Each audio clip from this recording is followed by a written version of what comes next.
Hello guys, once again welcome to my YouTube channel Maths Master with Dhruv Gupta. So guys, once again welcome to my YouTube channel. So today I am again before you all with a new topic, an amazing topic of mathematics, that is cross multiplication. So guys, before starting, please like my video, share my video and subscribe my video so that I will be able to post more videos to you. And you can also join my Telegram group via Telegram link given in the description box. So guys, let's start. So first of all, you should know basically what is cross multiplication. So in maths, cross multiplication method is used to solve linear equation in two variables. This is the simplest method and gives the accurate value of the variables. Cross multiplication is only applicable when we have a pair of linear equations in two variables.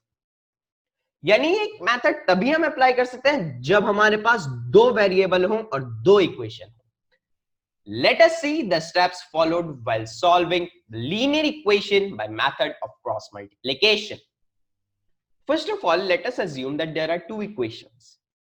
a1x plus b1y plus c1 is equals to 0. And second equation, a2x plus b2y plus c2 equals to 0.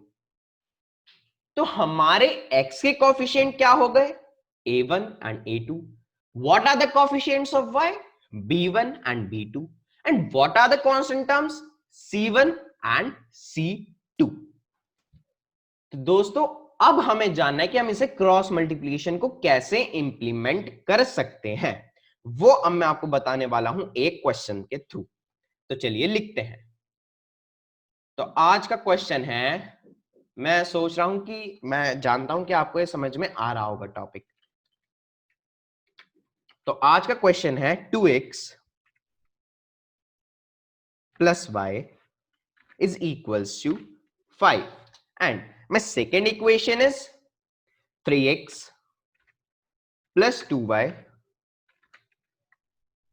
Equals to 8. तो दोस्तों ये मेरी दो equation मेरे को given है. तो सबसे पहले क्रॉस मल्टीप्लिकेशन को इंप्लीमेंट करने के लिए आपको इन इक्वेशन को दूसरी फॉर्म में लिखना होगा और वो फॉर्म है a1x plus b1y plus c1 equals to 0 and a2x plus b2y plus c2 equals to 0. तो अब मैं इन इक्वेशन को उन्हीं फॉर्म्स में लिख रहा हूं. तो अब मैं इस इक्वेशन को लिख सकता हूं 2x plus y minus 5 is equals to 0. And I can write second equation as 3x plus 2y minus 8 is equals to 0. अब दोस्तों मेरे पास ये दो इक्वेशन आ गई हैं और आपको इन इक्वेशन को क्या लेट करना है? आपको इन इक्वेशन को for surely without any hesitation you have to write this equation as equation 1 and equation 2. Now solve it by using cross multiplication. So you will write here by cross multiplication. तो दोस्तों अब हमारा आता है main step. तो सबसे पहले cross multiplication में आपको क्या लिखना होता है? सबसे पहले आपको लिखना होता है x की टर्म्स. अब सबसे पहले टर्म आती है x की. अब आप सोचते होंगे यार अब हम x के नीचे कैसे लिखें, हमें तो पता ही नहीं. तो don't no need to worry, I will tell you. तो सबसे पहले जैसा कि आपको x लिखना है तो आप x को तो न्यूमरेटर में रहने दीजिए और डिनोमिनेटर में आप जो x के साथ टर्म्स हैं उनको तो क्या कर लीजिए, हाइड कर लीजिए और लिख दीजिए y वाली टर्म्स और कांस्टेंट टर्म्स. तो मेरी y की टर्म b1 क्या है 1 और मेरी b2 क्या है 2, क्योंकि हम इन इक्वेशन को कंपैरिजन करते हैं. मैं समझता हूं कि आपको ये बताने की जरूरत नहीं है. और कांस्टेंट टर्म मेरी क्या है -5. ये आपको लिखनी है with sign, without sign all things van into when -8. अब आपको लिखनी है y में टर्म्स. तो यहां पे आपको लिखना है, क्या लिखना है बच्चों, y. और फिर अब आप सोच रहे होंगे कि हम y के डिनोमिनेटर में क्या लिखें. अब y के डिनोमिनेटर में आपको कुछ डरने की बात नहीं है, क्योंकि y के डिनोमिनेटर में आप y वाली टर्म्स हाइड कर लीजिए और आगे वाली लिख दीजिए, यानी -8. फर्स्ट के लिए -5 और दूसरे के लिए -8, और फिर हमारी x वाली टर्म्स लिख दीजिए 2 और 3। अब आप सोच रहे होंगे कि इससे हमारा काम कैसे बनेगा। अब हमारा इससे काम नहीं बन जाएगा तब तक जब तक हम यहाँ equals to 1 divided by terms नहीं लिख देते, क्योंकि फिर वो हमारी इक्वेशन सॉल्व ही नहीं हो पाएगी। इसलिए हमें क्या लिखना पड़ेगा, इक्वल्स टू 1 करके उसके डिविजन में, डिविडेंड में लिखना पड़ेगा। अब आप सोच रहे होंगे कि 1 के नीचे क्या लिखें सर। 1 के नीचे आपको क्या लिखना है, कांस्टेंट टर्म्स को हाइड कर लेनी है। कांस्टेंट टर्म्स को छोड़ के अब आपको x की टर्म्स लिखना है।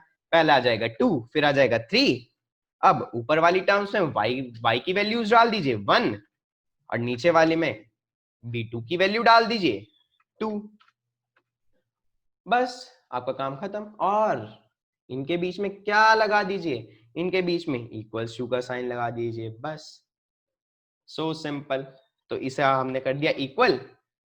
अब इनमें आपको क्या करना है, अब इनमें आपको करना है, अब आपको 1 की तो -8 से, 2 की -5 से, -5 की 3 से, -8 की 2 से, 2 की 2 से, और 3 की 1 से मल्टीप्लाई कर देनी है, और बीच में इंप्लीमेंट करना है माइनस साइन।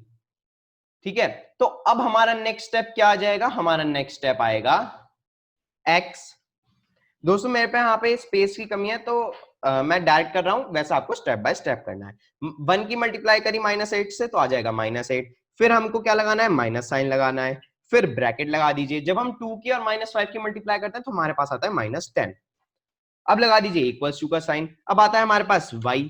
अब y के नीचे फिर डिवाइड। जब हम -5 की मल्टीप्लाई करते हैं 3 से तो हमारे पास आता है -15। अब आता है फिर हमें माइनस का साइन लगाना है, और -8 की जब मल्टीप्लाई करेंगे 2 से तो हमारा आएगा -16। फिर लगा दीजिए इक्वल्स टू का साइन, और फिर लिख दीजिए 1 डिवाइडेड बाय 2 की 2 से मल्टीप्लाई करी 4, और -3 की 1 से करी 3। So simple sir.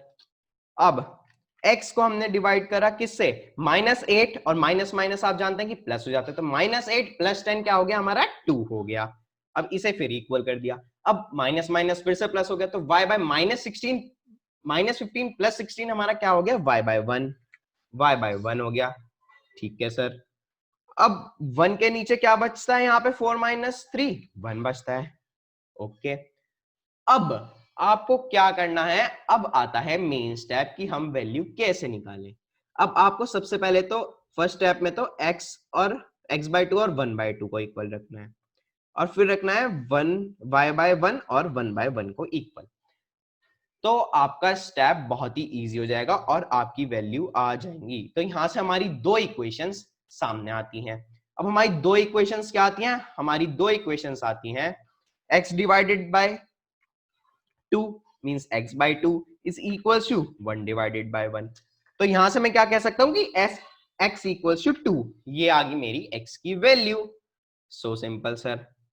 ठीक है, अब मेरे को क्या रखना है, y और कांस्टेंट टर्म को इक्वल। तो आप क्या यहां पे रख सकते हैं, y divided by 1 is equals to 1 divide by 1। Okay sir, और यहां से क्या जाती है मेरी y की वैल्यू। तो ये आती है मेरी x की वैल्यू और y की वैल्यू। दोस्तों आपको टॉपिक समझ आ गया होगा, और अगर आपको कोई भी अब भी प्रॉब्लम है तो आप एक कमेंट करके या मेरे टेलीग्राम ग्रुप में लिख सकते हैं, मैं आपको वहां पे एक्सप्लेन कर दूंगा, and right it without any hesitation. तो दोस्तों आज का टॉपिक बस इतना ही था, और मैं आगे आपके लिए ऐसी अमेजिंग वीडियो लेके आता रहूंगा। तो बिना भूले मेरे चैनल को सब्सक्राइब करें, लाइक करें और शेयर करें। So guys, before living, remember my tagline, always 100% marks. Thank you students, bye bye, take care.